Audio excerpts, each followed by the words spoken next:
नमस्कार, मी कृपा राजेंद्र सपकाळ सुपरफास्ट मध्ये आपलं स्वागत करते। बुलेटिनच्या सुरुवातीला राजकीय विश्वातील बातम्यांचे वेगवान अपडेट्स घेऊयात राजकारण सुपरफास्ट मधून। छत्रपती संभाजीनगरच्या नवीन पाणीपुरवठा योजनेच्या कामातील दिरंगाईवर मुख्यमंत्री देवेंद्र फडणवीसांनी तीव्र नाराजी व्यक्त केली आहे। मुख्यमंत्र्यांनी कंत्राटदार आणि महाराष्ट्र जीवन प्राधिकरणाच्या अधिकाऱ्यांची खरडपट्टी काढली।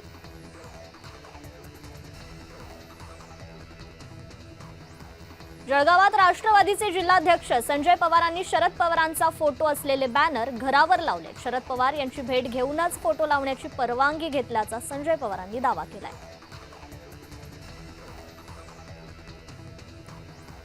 सोनम वांगचुक यांच्या आंदोलनाला उबाठानं पाठिंबा दिला। दादरमधील शिवाजी पार्क इथे मीनाताई ठाकरेंच्या पुतळ्याजवळ आंदोलन केलं जाणार आहे।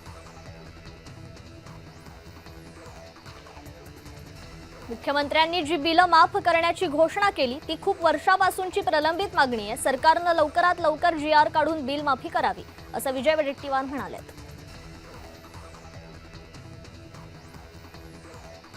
बंगल्याऐवजी फ्लॅट मिळाल्यानं सचिन अहिर नाराज असल्याची माहिती आहे। पुरंदर बंगला मिळवण्यासाठी सचिन अहिरांचा आग्रह होता। रायगड बंगला मिळावा अशी सचिन अहिरांची इच्छा होती, अशी सूत्रांची माहिती आहे। एकनाथ शिंदे पुन्हा दिल्लीसाठी रवाना होणार आहेत। दिल्लीतील महाराष्ट्र सदन इथे कार्यक्रमासाठी ते उपस्थित राहतील। एनडीएतील घटक पक्षाच्या बैठकीला उपस्थित राहण्याची शक्यता आहे।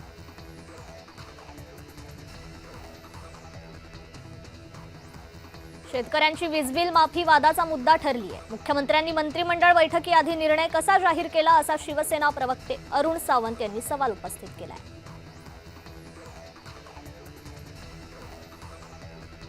मनसेनं सोनम वांगचुक यांच्या उपोषणाला पाठिंबा दिलाय। सोनम वांगचुक यांच्या तब्येतीवर राज ठाकरेंनी चिंता व्यक्त केली आहे, तर सरकारवर ट्विट करत निशाणा साधलाय।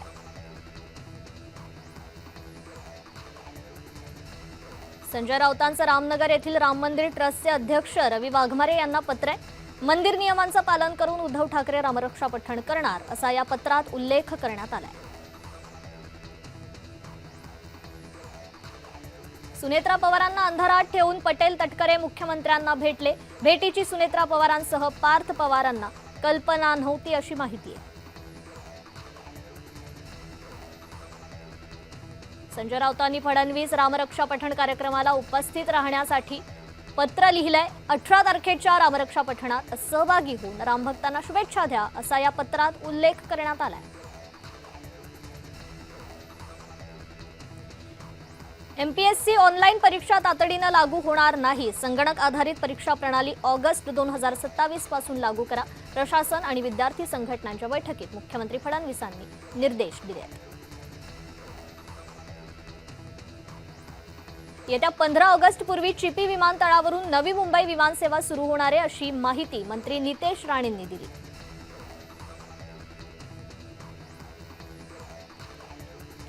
वादात असलेल्या तुमसर नगर परिषदेतील स्वीकृत सदस्यांची निवड प्रक्रिया अखेर पार पडली आहे। स्वीकृत सदस्यांची निवड नियमबाह्य झाल्याचा आक्षेप घेतल्यानं हे प्रकरण न्यायालयात सुरू होतं। चेंबूर दुर्घटने प्रकरणातील आलेला अहवाल अमान्य आहे। उद्यान अधीक्षकावर कारवाई का केली नाही, मनसे नेते संदीप देशपांडेंनी परिपत्रक काढत सवाल उपस्थित केले। महिला सक्षमीकरणासाठी सरकारनं आणखी एक सकारात्मक पाऊल उचललंय। राजमाता जिजाऊ महिला सक्षमीकरण योजनेचा लाभ आता नोंदणीकृत महिला सेवा सहकारी संस्थांनाही मिळणार आहे। घाटकोपर इथे शिवसेनेचे नगरसेवक आणि विधानसभा प्रमुखांमध्ये फ्रीस्टाईल हाणामारी झाली। या प्रकरणाचा व्हिडिओ समोर आलाय। दोघांमध्ये शाब्दिक बाचाबाची झाल्यानंतर हाणामारीत रूपांतर झालं। मुख्यमंत्री बळीराजा पाणंद रस्ते योजनेला गती मिळणार आहे, यासाठी 91 विधानसभा मतदारसंघात सहअध्यक्षांची नेमणूक करण्यात आली आहे। चंद्रशेखर बावनकुळेंनी हा निर्णय घेतलाय। पीएमआरडीए क्षेत्रात यूडीसीपीआर लागू करण्याचे शासनाने निर्देश दिलेत। या निर्णयामुळे विकास प्रक्रिया अधिक एकसमान, पारदर्शक आणि सुसंगत होणार आहे। पंढरपूरच्या विठ्ठल मंदिरातील व्हीआयपी दर्शनावरून सुधीर मुनगंटीवारांनी नाराजी व्यक्त केली। मंदिरात मंत्री गुलाबराव पाटलांना व्हीआयपी दर्शन दिल्यानं प्रशासनातील समन्वयाचा अभाव असल्याचं मुनगंटीवार म्हणाले।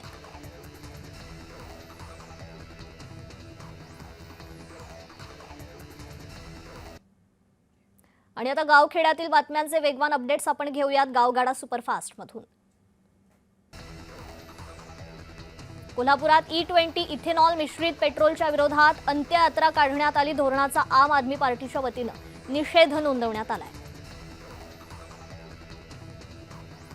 दिंडीत पोलिसांची गाडी घुसल्यानं वारकरी संतप्त झाले। पोलीस वाहनामुळे दिंडीची शिस्त बिघडते। वारकरी इकडे तिकडे विखुरले जातात। वाहन बाजूने घ्या अशी विनंती वारकऱ्यांनी केली। मात्र पोलिसांनी पुढे जाण्याचा आग्रह धरल्यानं काही काळ तणावाचं वातावरण निर्माण झालं होतं। अन्न आणि औषध प्रशासन आयुक्त तुकाराम मुंढेंच्या समर्थनार्थ कडे गावात जनता रस्त्यावर उतरली आहे। त्यांच्या उत्कृष्ट कार्याचा शासनानं गौरव करावा अशी आंदोलकांची प्रमुख मागणी आहे। सोलापूर जवळील आनंदनगर तांडा इथे विहिरीत पाय घसरून पडल्यानं 11 वर्षीय मुलीचा मृत्यू झाल्याची घटना घडली आहे। शेळ्यांना पाणी पाजण्यासाठी गेल्यानंतर चिमुरडीचा पाय घसरून पडल्यानं मृत्यू झालाय। विरार जवळील अर्नाळाच्या समुद्रात अल्पवयीन 4 मुलं बुडाल्याची घटना घडली आहे। 2 जणांना वाचवण्यात यश आले तर इतर दोघांचा अर्नाळा पोलीस आणि जीव रक्षकांकडून शोध सुरू आहे। नाशिकच्या येवल्यात घरपट्टी आणि व्यवसाय करात 50% सवलत द्या अशी राष्ट्रवादी शरद पवार पक्षाची मागणी आहे। शिरपूरच्या अहिल्यापूरमध्ये 2 दिवसांपूर्वी तरुणानं तापी नदीत उडी घेत आत्महत्या केल्याची धक्कादायक घटना घडली। तरुणाच्या आत्महत्येनंतर अहिल्यापूरकर आक्रमक झाले। पोलीस स्टेशन बाहेर ठिय्या मांडण्यात आला। नाशिकमध्ये जगन्नाथ रथ यात्रेच्या पार्श्वभूमीवर रथयात्रा निघणारे पंचवटी येथील पंचमुखी हनुमान मंदिरापासून रथ निघणारे महंत भक्ती चरणदास महाराज रथाची महापूजा करतील। मराठवाड्यातील सर्वात मोठा पालखी सोहळा असलेल्या गहिनीनाथ गडाच्या पालखीला पक्का रस्ताच नाहीये। त्यामुळे बालाघाटाच्या डोंगर रांगेतून वारकऱ्यांना वाट शोधण्याची वेळ आली आहे। डोळ्याचं पारणं फेडणारी ही ड्रोन दृश्य समोर आली आहे। अकोला जिल्ह्यातील हजारो शेतकऱ्यांना रेल्वे विकासाच्या कामाचा फटका बसल्याचा गंभीर आरोप होतोय। अकोला खंडवा रेल्वे मार्गासाठी टाकण्यात आलेल्या भरावामुळे परिसरातील नैसर्गिक पाण्याचा निचरा बंद झाल्याचा आरोप आहे। नाशिकमध्ये शेतकऱ्यांवर दुबार पेरणीचं संकट कोसळण्याची भीती व्यक्त केली जाते। त्यामुळे बळीराजा सध्या पावसाच्या प्रतीक्षेत आकाशाकडे डोळे लावून बसलाय। यवतमाळमधील पुसद बस स्थानकात प्रवाशांचा जीव टांगणीला लागलाय। जीर्ण इमारतीच्या सावटाखाली NCMC कार्ड काढणं सुरू आहे। एसटी प्रशासनाचा प्रवाशांच्या जीवाशी खेळ सुरू आहे। यवतमाळमध्ये पीक विम्यापासून वंचित ठेवणाऱ्या अधिकाऱ्यांविरोधात आमदार किसनराव वानखेडेंनी आक्रमक पवित्रा घेतलाय। 10 दिवसात सुधारित अहवाल केंद्र सरकारकडे पाठवण्याचे कृषी मंत्र्यांचे आदेश आहेत। लातूरातील प्रसिद्ध हृदयरोग तज्ञ डॉक्टर मेहुल राठोड यांनी आत्महत्या केली आहे। कौटुंबिक वादातून आत्महत्या केल्याचा पोलिसांना संशय आहे। कोल्हापुरातील ज्योतिबा डोंगरावर बिबट्याचा वावर आढळलाय। वन विभागानं बिबट्याला जेरबंद करण्यासाठी अद्याप कोणतीही हालचाल केलेली नाहीये। बिबट्या CCTV कॅमेऱ्यात चित्रित झालाय। नंदुरबारच्या शहादा तालुक्यात भर वस्तीत बिबट्या शिरल्यानं खळबळ उडाली आहे। बिबट्यानी 2 चिमुकल्यांवर हल्ला करण्याचा प्रयत्न केला, मात्र आईनं बिबट्याला घरात कोंडल्यानं चिमुकल्यांचे प्राण वाचलेत तर घटनेत 4 जण जखमी झालेत।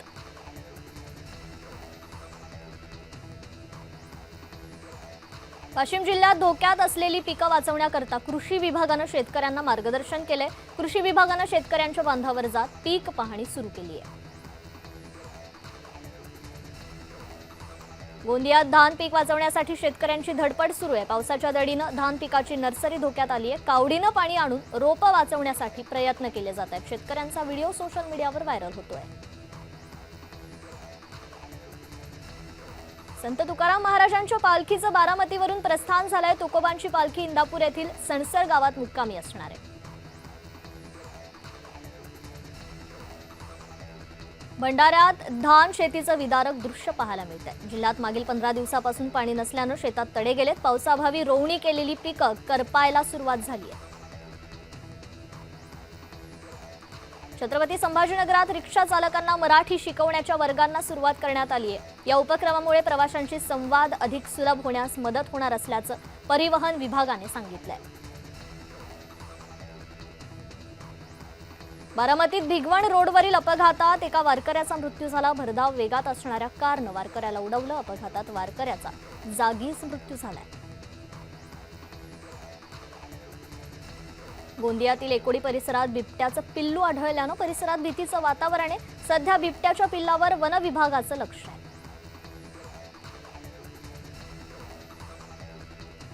सोलापूर विमानतळाच्या जागेवरील अतिक्रमण हटवा अशी सकल हिंदू समाजाकडून मागणी होतीये।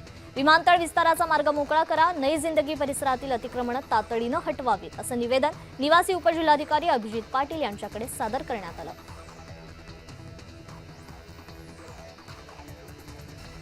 अमेरिका इराण युद्धजन्य परिस्थितीमुळे गणेश उत्सवावर महागाईचं सावट आलंय। इंधनाचे भाव वाढल्यानं वाहतूक खर्च 1.5 पटानं वाढलाय। यंदा गणेश मूर्तीत 30 ते 35% भाववाढ झाली आहे।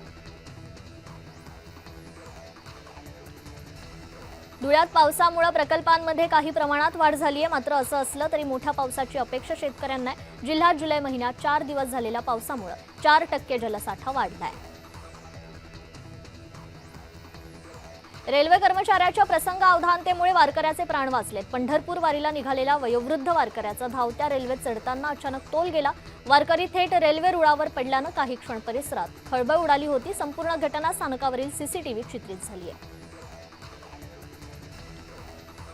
अहिल्यानगरच्या मिरज गावात निवृत्तीनाथ महाराजांच्या पालखीचं आगमन झालेलं आहे। वारकऱ्यांमुळे संपूर्ण परिसर टाळ मृदुंगाचा गजर आणि हरिनामाच्या जयघोषानं भक्तिमय झालाय। भंडाऱ्यात धान शेती वाचवण्यासाठी शेतकऱ्यांना टँकरचा आधार घ्यावा लागतोय। जिल्ह्यात अद्याप अपेक्षित पाऊस झालेला नसून धान शेतीला पावसाची प्रतीक्षा आहे। धान पेरणी वाचवण्यासाठी शेतकऱ्यांचे प्रयत्न सुरू आहेत। मराठवाड्यातील 303 गावांना टँकरद्वारे पाणीपुरवठा केला जातोय। छत्रपती संभाजीनगर जिल्ह्यात सर्वाधिक 116 टँकर्सने पाणीपुरवठा सुरू आहे। समाधानकारक पाऊस न झाल्यानं मराठवाड्यात पाणी टंचाईचं संकट आहे। गोंदियाच्या सडक अर्जुनी तालुक्यातील डुंडा परिसरात जनावरांना लंपीची लागण झाली आहे। यामुळे पशुपालकांमध्ये चिंतेचं वातावरण आहे। पशुसंवर्धन विभागाकडून उपाययोजना सुरू आहेत। पावसानं अचानक दांडी मारल्यामुळे धुळे जिल्ह्यात पुन्हा एकदा दमदार पावसाची प्रतीक्षा आहे। तापमानाचा पारा 38 अंशांवर पोहोचण्याची शक्यता आहे। उन्हाच्या चटक्याने नागरिक हैराण झालेत। लिखित आश्वासनानंतर तुमसर नगर परिषदेसमोरील आमरण उपोषण तब्बल 13 दिवसांनंतर मागे घेण्यात आलंय। सफाई कामगारांच्या मागण्यांना यश आलंय। अमरावतीत खरीप हंगामातील कर्ज वाटपासाठी सहकारी बँकांनी आघाडी घेतली आहे। जून अखेर 66,782 शेतकऱ्यांना तब्बल 979 कोटी 17 लाख रुपयांचं पीक कर्ज वितरित करण्यात आलंय। आषाढी वारीच्या निमित्तानं विठ्ठल रुक्मिणी मंदिर आता 24 तास दर्शनासाठी खुलं राहणार आहे। 16 जुलै ते 3 ऑगस्ट दरम्यान भाविकांना 24 तास दर्शनाचा लाभ घेता येणार आहे।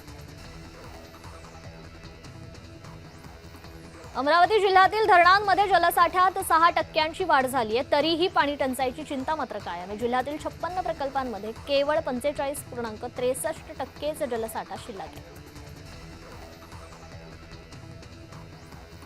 डेक्कन क्वीन आणि इंटरसिटी एक्सप्रेस सुरू करण्यात आलेली आहे। मुसळधार पावसानंतर अनेक ठिकाणी दरडी कोसळल्यानं रेल्वे वाहतुकीवर मोठा परिणाम झाला होता।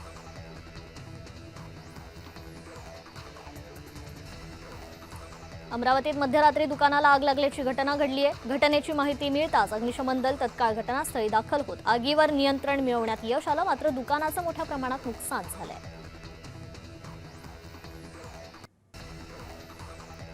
देशातील परीक्षा प्रक्रियेत पारदर्शकता लागू करण्याच्या मागणीसाठी कॉक्रोच जनता पार्टीच्या वतीनं आझाद मैदानात आंदोलन करण्यात आलंय। शिक्षण मंत्र्यांच्या राजीनाम्यासह परीक्षा गैरप्रकारांची निष्पक्ष चौकशी करण्याची मागणी यावेळी करण्यात आली। सिया गोयलच्या वडिलांच्या मार्केट यार्ड येथील दुकानावर अन्न आणि औषध प्रशासनानं धडक कारवाई केली आहे। दुकानाकडे आवश्यक व्यवसाय परवाना नसल्याचं प्राथमिक तपासात समोर आलंय। अन्न आणि औषध प्रशासनानं AI सक्षम नागरिक तक्रार पोर्टल चालू केले। तक्रार करण्यासाठी नागरिकांनी कोणत्याही भाषेत तक्रार नोंदवू शकतो असं तुकाराम मुंढे म्हणाले। पुण्यातील आर्म फोर्सेस मेडिकल कॉलेजचा FMCच्या 60व्या बॅचचा कमिशनिंग समारंभ पार पडला. 141 वैद्यकीय पदवीधरांची सशस्त्र दल वैद्यकीय सेवेत नियुक्ती झाली आहे. ताजमहाल पॅलेस हॉटेलला पालिकेकडून 22 कोटींची नोटीस बजावण्यात आली आहे. 26/11 दहशतवादी हल्ल्यानंतर उभारलेल्या सुरक्षा बॅरिकेड्स आणि बोलाइट्ससाठी शुल्काची मागणी करण्यात आली आहे.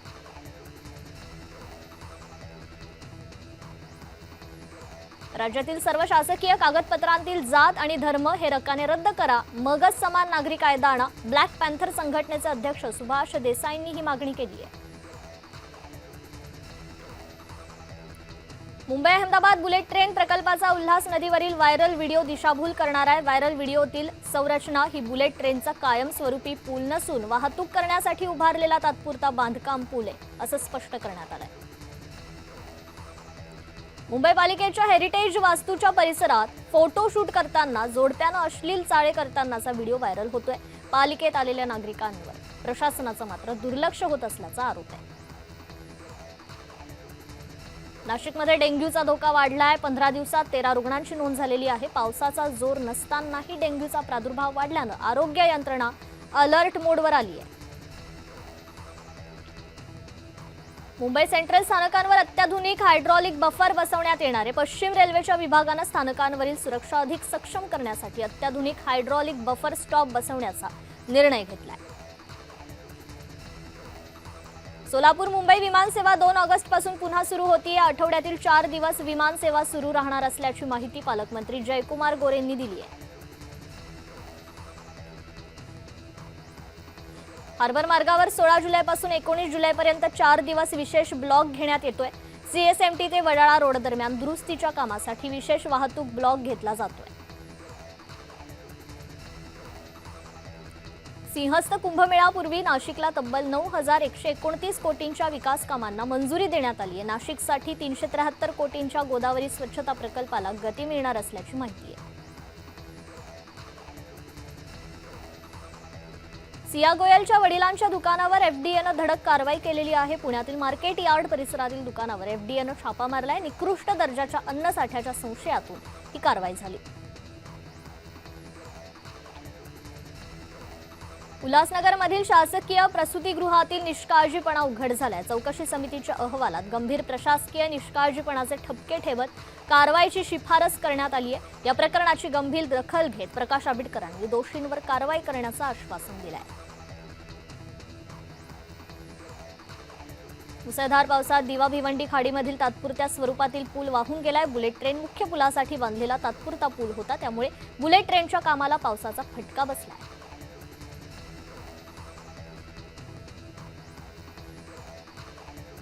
नाशिकच्या त्र्यंबकेश्वर मधील ब्रह्मगिरीकडे दरड कोसळण्याचा जोरदार आवाज आला. परिसरात वस्ती नसल्यानं कुठलीही जीवितहानी झालेली नाहीये. गोंदिया जिल्ह्यात खरीपातील पिकांची 100% पेरणी पूर्ण झाली आहे. मात्र मागील काही दिवसांपासून पावसानं दांडी मारल्यानं शेतकऱ्यांची चिंता वाढली आहे. वेळेवर पाऊस न झाल्यास पिकांवर परिणाम होण्याची शक्यता आहे. रत्नागिरीत 10 दिवसांच्या विश्रांतीनंतर पाऊस पुन्हा सक्रिय झालाय. रिमझिम सरी बरसल्यानं नागरिकांना दिलासा मिळाला असला तरी शेतकऱ्यांना मात्र मुसळधार पावसाची प्रतीक्षा आहे.